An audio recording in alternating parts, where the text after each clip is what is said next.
안녕하세요. 성경 읽는 시간입니다. 네, 오랜만에 돌아왔습니다. 저에게 좀 사정이 있어서 일주일 만에 돌아오게 된 것 같아요. 네, 오늘 원래는 역대상 1장부터 3장을 읽어야 하지만 오늘 AS 시간이라고 해서 사무엘하 19장부터 21장의 말씀을 읽도록 하겠습니다.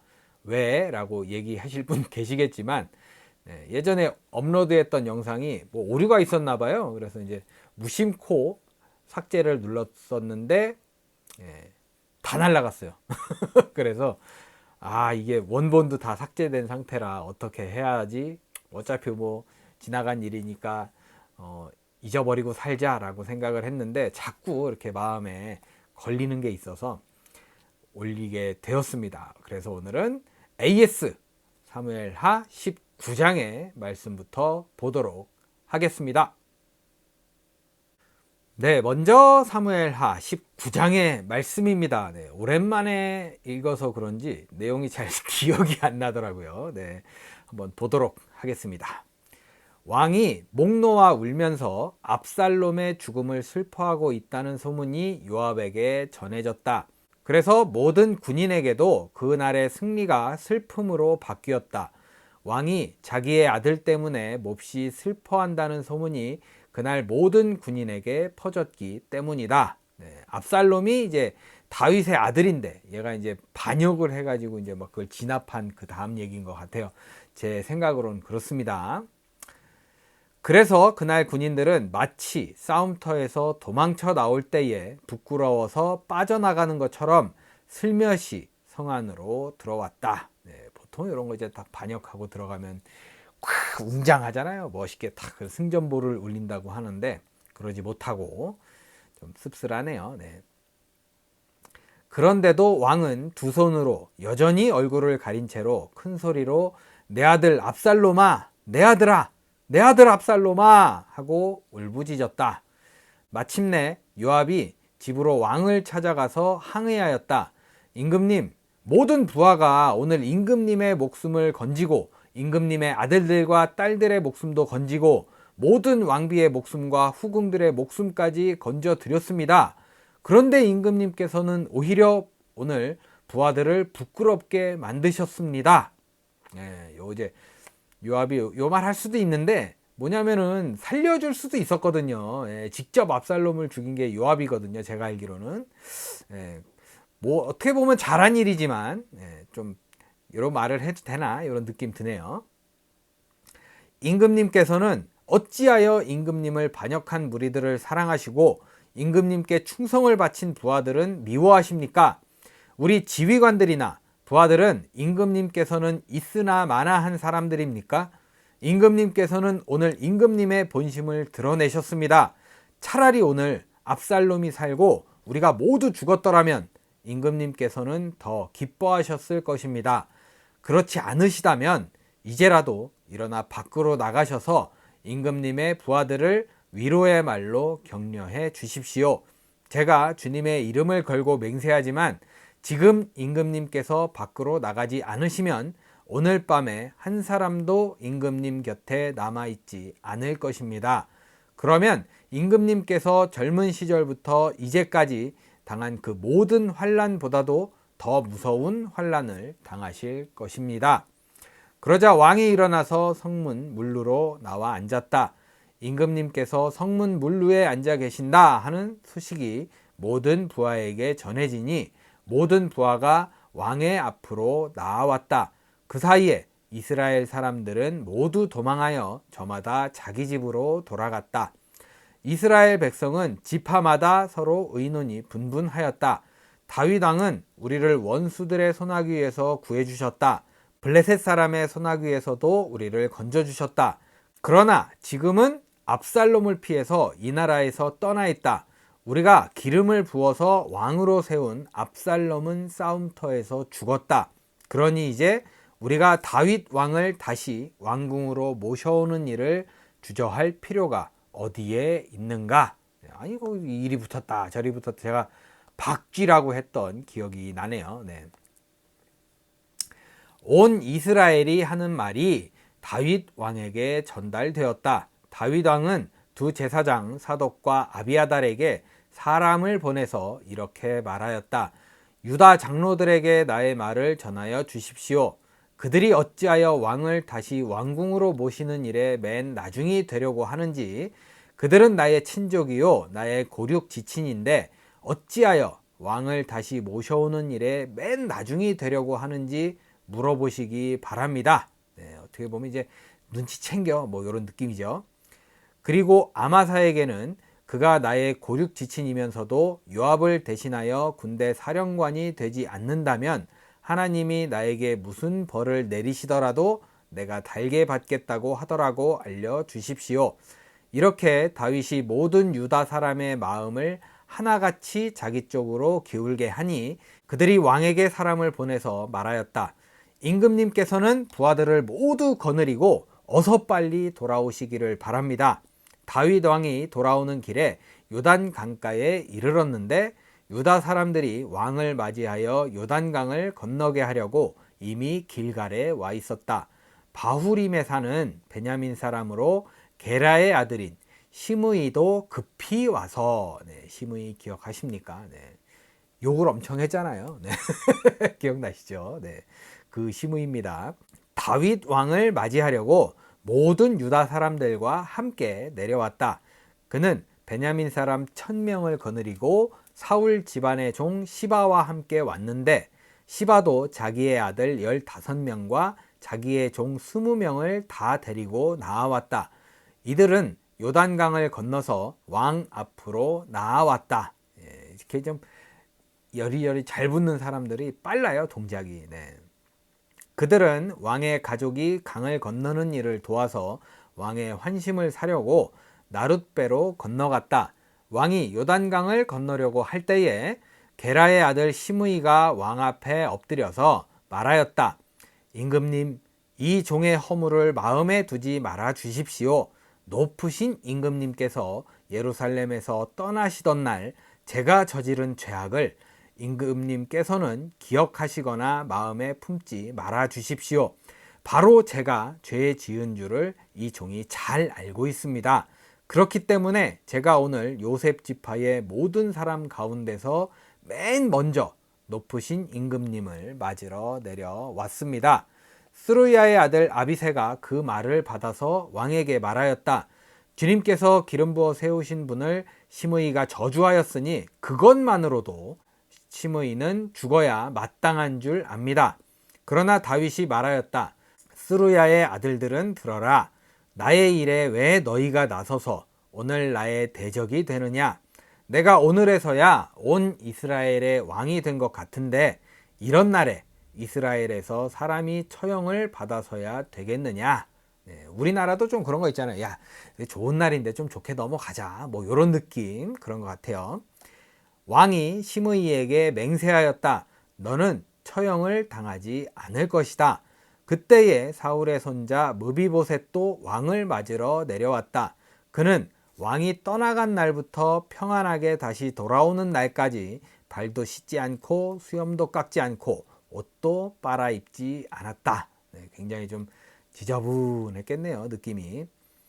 그가 예루살렘에서 와서 왕을 맞이하니 왕이 그에게 물었다. 무비보셋은 어찌하여 나와 함께 떠나지 않았느냐? 무비보셋 안 왔죠. 왕궁에 남아 있었죠. 그가 대답하였다. 높으신 임금님, 저는 다리를 절기 때문에 나귀를 타고 임금님과 함께 떠나려고 제가 탈 나귀에 안장을 얹으라고 저의 종에게 일렀으나 종이 그만 저를 속였습니다. 시바가 이렇게 한 것 같아요. 그리고는 그가 임금님께 가서 이 종을 모함까지 하였습니다. 임금님은 하나님의 천사와 같은 분이시니 임금님께서 좋게 여기시는 대로 처분하시기를 바랍니다.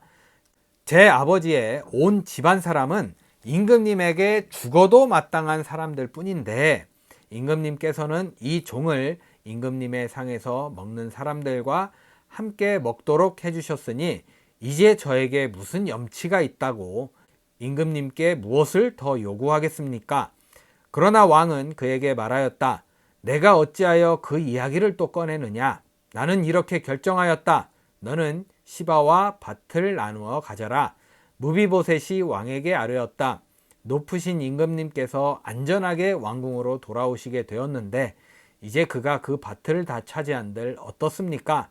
그때에 길르앗 사람 바르실레도 르글림에서 내려와서 왕이 요단강을 건너는 일을 도우려고 요단 강가에 이르렀다.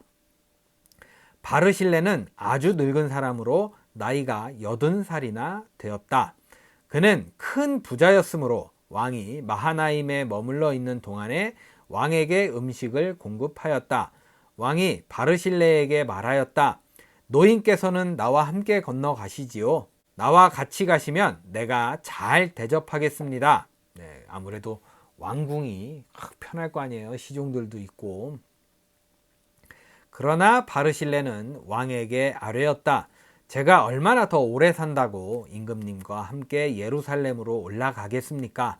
제 나이가 지금 80입니다. 제가 이 나이에 좋은 것과 나쁜 것을 어떻게 가릴 줄 알겠습니까? 이 종이 무엇을 먹고 무엇을 마신들 그 맛을 알기나 하겠습니까? 노래하는 남녀가 아름다운 노래를 부른들 제가 이 나이에 잘 알아듣기나 하겠습니까? 그러니 이 종이 높으신 임금님께 다시 짐이 되어서야 되겠습니까? 네, 참 올바른 어른이다 이렇게 생각할 수가 있겠네요. 네. 이 종은 임금님을 모시고 요단강을 건너려는 것 뿐인데 어찌하여 임금님께서는 이러한 상을 저에게 베푸시려고 하십니까? 부디 이 종을 돌아가게 하셔서 고향 마을에 있는 제 아버지와 어머니의 무덤 곁에서 죽게 하여 주시기를 바랍니다. 그 대신에 이 종의 아들 김함이 여기에 있으니 그가 높으신 임금님을 따라가게 하시고 임금님께서 바라시는 대로 그에게 잘 대하여 주시기를 바랍니다. 네, 기억이 나네요. 김함. 네, 한국 사람 같다고. 네, 이름이 참 그렇습니다.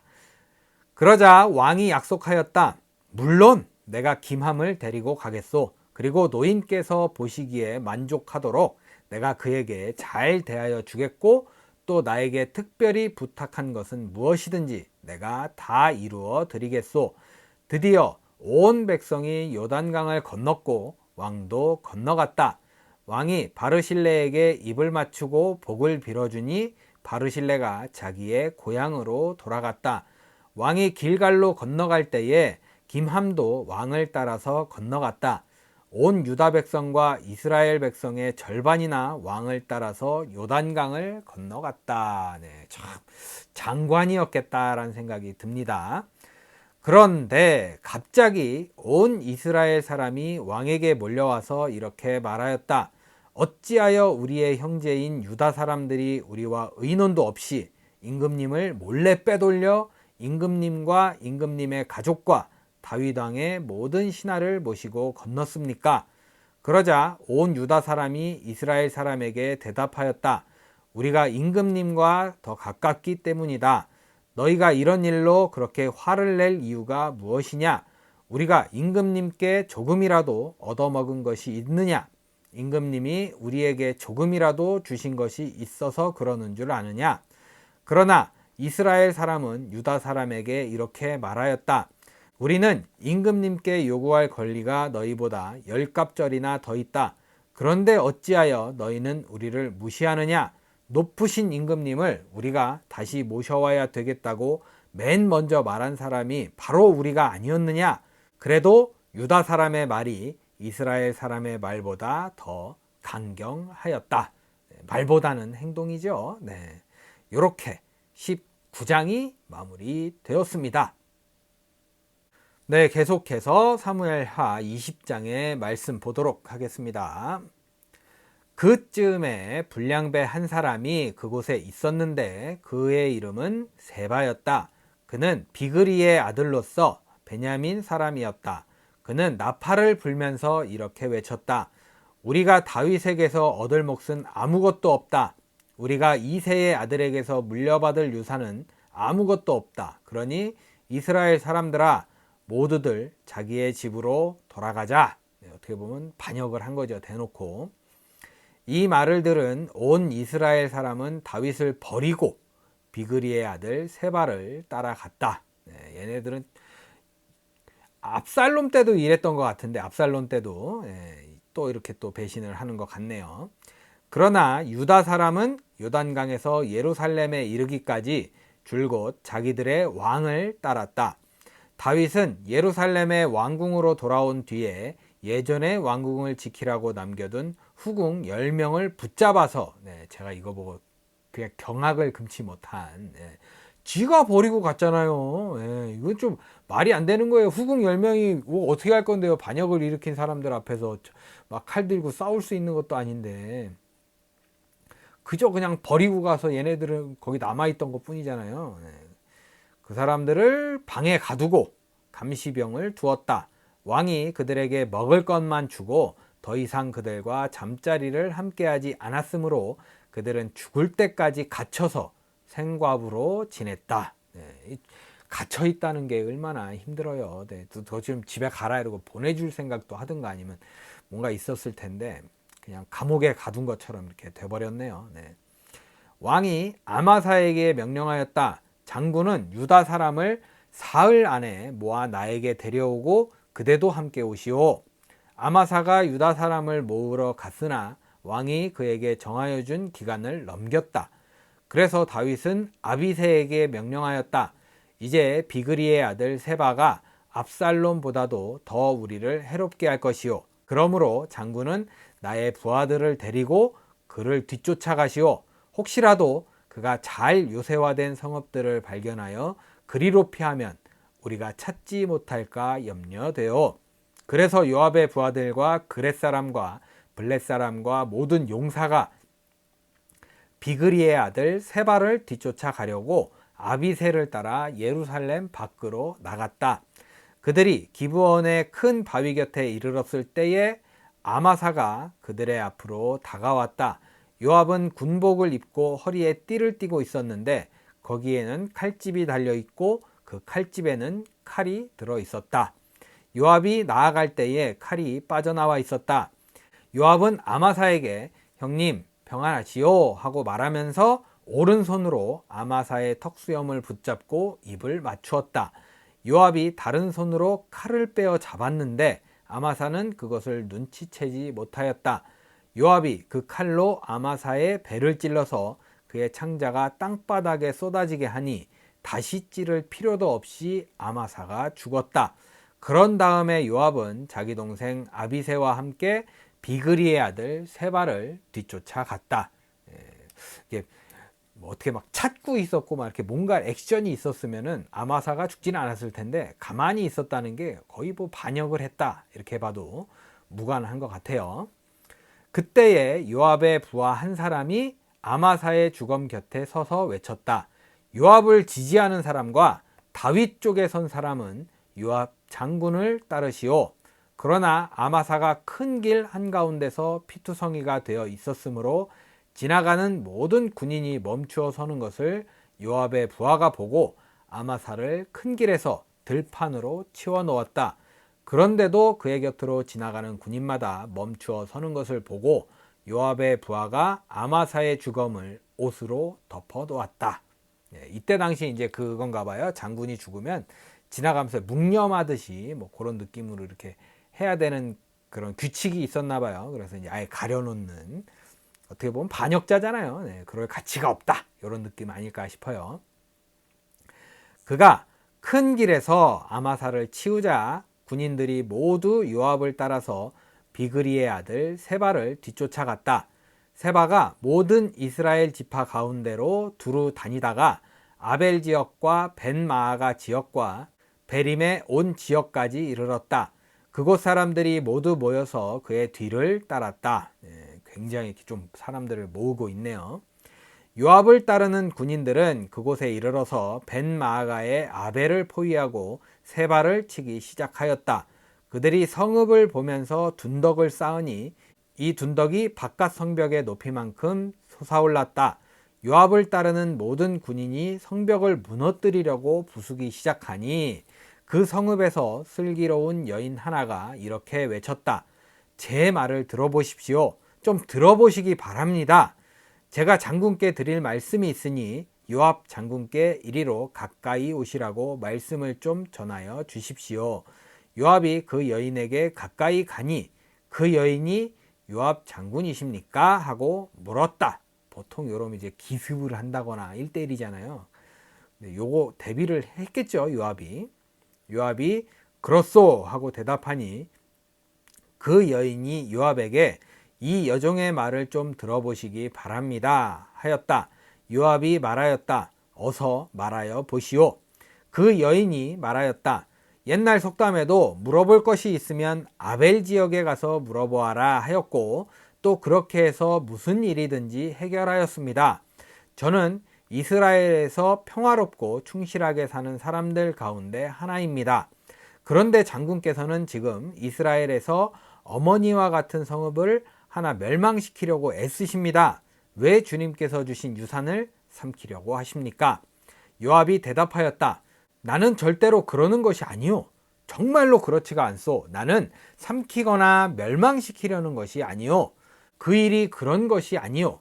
사실은 에브라임 산간지방 출신인 비그리의 아들 세바라는 사람이 다윗 왕에게 반기를 들어서 반란을 일으켰소. 여러분이 그 사람만 내주면 내가 이 성읍에서 물러가겠소. 그 여인이 요압에게 말하였다. 그렇다면 그의 머리를 곧 성벽 너머로 장군께 던져 드리겠소. 그런 다음에 그 여인이 온 주민에게 돌아가서 슬기로운 말로 설득시키니 그들이 비그리의 아들 세바의 머리를 잘라서 요압에게 던져주었다. 요압이 나팔을 부니 모든 군인이 그 성읍을 떠나 저마다 자기 집으로 흩어져서 돌아갔다. 요압은 왕이 있는 예루살렘으로 돌아왔다.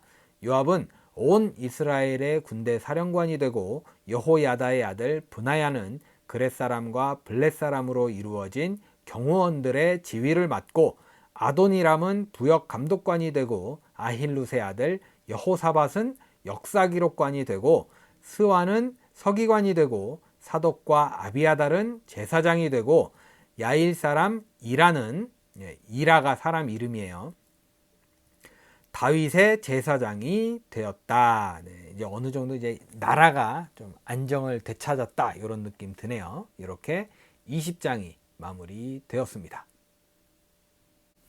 네, 끝으로 사무엘하 21장의 말씀입니다. 네, 한번 읽어봤고 영상을 올리기도 했었는데 네, 잘 모르겠어요. 내용이 좀 기억은 나는데 좀 되게 새롭다 이런 느낌 드네요. 네, 마치 처음인 것 같은. 네, 보겠습니다. 다윗 시대에 새해 동안이나 흉년이 들었다. 다윗이 주님 앞에 나아가서 그 곡절을 물으니 주님께서 대답하셨다. 사울과 그의 집안이 기브온 사람을 죽여 살인죄를 지은 탓이다. 다윗은 기브온 사람을 불러다가 물어보았다. 기브온 사람은 본래 이스라엘 백성의 자손이 아니라 아모리 사람 가운데서 살아남은 사람들이며 이미 이스라엘 백성이 그들을 살려주겠다고 맹세하였는데도 사울은 이스라엘과 유다 백성을 편파적으로 사랑한 나머지 할 수 있는 대로 그들을 다 죽이려고 하였다. 다윗이 기브온 사람에게 물었다. 내가 당신들에게 어떻게 하면 좋겠소? 내가 무엇으로 보상하여야 주님의 소유인 이 백성에게 복을 빌어 주시겠소? 기브온 사람들이 그에게 말하였다. 사울이나 그의 집안과 우리 사이의 갈등은 은이나 금으로 해결할 문제가 아닙니다. 우리는 이스라엘 사람을 죽일 생각은 없습니다. 다윗이 그들에게 물었다. 그러면 당신들의 요구가 무엇이오? 내가 들어주겠소. 그들이 왕에게 말하였다. 사울은 우리를 학살한 사람입니다. 그는 이스라엘의 영토 안에서는 우리가 어느 곳에서도 살아남지 못하도록 우리를 몰살시키려고 계획한 사람입니다. 그의 자손 가운데서 남자 7명을 우리에게 넘겨주시기를 바랍니다. 그러면 주님께서 택하신 왕 사울이 살던 기브아에서 우리가 주님 앞에서 그들을 나무에 매달겠습니다. 왕이 약속하였다. 내가 그들을 넘겨주겠소. 그러나 다윗은 사울의 아들인 요나단과 그들 사이에 계시는 주님 앞에서 맹세한 일을 생각하여 사울의 손자요 요나단의 아들인 무비보셋은 아껴서 빼놓았다. 그 대신에 왕은 아야의 딸 리스바가 사울과의 사이에서 낳은 두 아들인 알모니와 무비보셋을 붙잡고 또 사울의 딸 메랍이 무홀랏 사람 바르실레의 아들인 아드리엘과의 사이에서 낳은 아들 5을 붙잡아다가 기브온 사람의 손에 넘겨 주었다. 당황하지 마시고 오타도 아니고요. 무비보셋이 제가 그때도 말씀드렸어요. 동명이인이에요. 네, 사울의 아들 무비보셋 있고 요나단의 아들 무비보셋이 또 있더라고요. 네, 헷갈렸습니다. 저도 그때는. 기브온 사람이 주님 앞에서 그들을 산에 있는 나무에 매달아 놓으니 그 7이 다 함께 죽었다. 그들이 처형받은 것은 곡식을 거두기 시작할 무렵 곧 보리를 거두기 시작할 때였다. 그때에 아야의 딸 리스바가 굵은 배로 만든 천을 가져다가 바윗돌 위에 쳐놓고 그 밑에 앉아서 보리를 거두기 시작할 때로부터 하늘에서 그 주거미로 가을비가 쏟아질 때까지 낮에는 공중의 새가 그 주거미에 내려앉지 못하게 하고 밤에는 들짐승들이 얼씬도 하지 못하게 하였다. 네, 계절이 제가 알기로는 보리는 거의 여름, 초여름 이때 걷는 걸로 알거든요. 겨울 시즌 그때 보릿고개라고 하잖아요. 거의 딱 그때부터 이제 가을비면 거의 여름 한철, 굉장히 긴 시간 이렇게 보살펴 줬네요. 네. 아야의 딸이며 사울의 첩인 리스바가 이렇게 하였다는 소문이 다윗에게 전해지니 다윗이 길르앗의 야베스로 가서 사울의 뼈와 그의 아들 요나단의 뼈를 그 주민에게서 찾아왔다.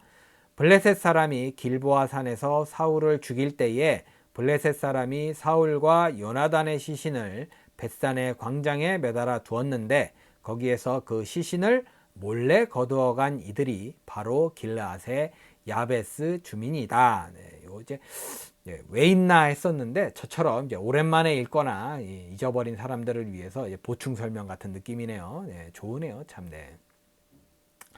다윗이 이렇게 사울의 뼈와 그의 아들 요나단의 뼈를 거기에서 가지고 올라오니 사람들이 나무에 매달아 죽인 다른 사람들의 뼈도 모아서 사울의 뼈와 그의 아들 요나단의 뼈와 함께 베냐민 지파의 땅인 셀라에 있는 사울의 아버지 기스의 무덤에 합장하였다. 사람들이 다윗이 지시한 모든 명령을 따라서 그대로 한 뒤에야 하나님이 그 땅을 돌보아 주시기를 비는 그들의 기도를 들어주셨다. 블레셋과 이스라엘 사이에 다시 전쟁이 일어나서 다윗이 군대를 거느리고 내려가서 블레셋 사람과 싸웠다. 블레셋 사람과 싸우는 전투에서 다윗이 몹시 지쳐 있을 때에 거인족의 자손인 이스비브노비라는 사람이 300세겔이나 되는 청동창을 들고 허리에는 3칼을 차고 다윗을 죽이려고 덤벼들었다. 그러나 스루야의 아들 아비새가 그 블레셋 사람을 쳐 죽이고 다윗을 보호하였다. 그런 다음에는 다윗의 부하들이 다윗에게 다시는 자기들과 함께 싸움터에 나가지 않겠다고 약속을 받고서 그에게 말하였다. 임금님은 이스라엘의 등불이십니다. 우리는 우리의 등불이 꺼지지 않도록 지키고자 합니다. 네, 말은 이렇게 했지만 속으로는 얼마나 거슬리겠어요. 짐덩어리잖아요. 그냥 있으면 되지 왜 나와가지고 저러고 있을까. 네, 그런 상황이잖아요. 그 뒤에 다시 곱에서 블레셋 사람과 전쟁이 일어났다. 그때에 후사 사람 십부게가 거인족의 자손인 삽을 쳐 죽였다. 또 곱에서 블레셋 사람과 전쟁이 일어났다. 그때에는 베들레헴 사람인 야레오르김의 아들 엘하나니 가드 사람 골리앗을 죽였는데 골리앗의 창자루는 배틀 앞다리 같이 굵었다. 또 가드에서 전쟁이 벌어졌을 때에 거인이 하나 나타났는데 그는 손가락과 발가락이 6개씩 모두 24이었다. 이 사람도 거인족의 자손 가운데 하나였다. 그가 이스라엘을 조롱함으로 다윗의 형 삼마의 아들 요나단이 그를 쳐 죽였다. 네, 동명이인입니다. 네. 이 4사람은 모두 가드에서 태어난 거인족의 자손인데 다윗과 그 부하들에게 모두 죽었다. 네, 이렇게 이제 전쟁의 승리를 또 알리면서 기분 좋게, 어떻게 보면 기분 좋은 거죠. 네, 좀 멋있게 21장까지 마무리가 되었습니다. 네, 이렇게 해서 AS 사무엘하 19장부터 21장의 말씀을 읽어보았습니다. 네, 기억도 나기도 하고, 이런 내용이 있었어 라는 느낌도 있었고요. 네, 참 다시 읽어보니까 또 좀 살짝 좀 열왕기 상하를 또 읽은 다음에 뒤에 와서 읽어보니까 이때가 좋지 않았을까라는 생각이 좀 들게 되는 순간이 있네요. 네, 어떻게 보면 그래도 하나님과 대화도 좀 잘 하고 했었는데 참 아쉽네요. 네, 이런 생각 들면서 이렇게 사무엘하 AS도 마무리하게 되었습니다. 네, 내일부터는 이제 역대상 1장부터 3장의 말씀을 들고 찾아오도록 하겠습니다. 네, 내일부터 또 쉬지 않고 열심히 달려보도록 하겠습니다. 네, 오랜만에 뵈서 참 반갑고 좋네요. 저는 네, 기분 좋은 하루가 될 것 같습니다. 네, 여러분도 오늘 하루 복된 하루 잘 보내시고요. 네, 기분 좋게 아름답게 잘 생활하시다가 저는 내일 찾아뵙도록 하겠습니다. 네, 오늘도 함께 해주신 여러분 감사합니다.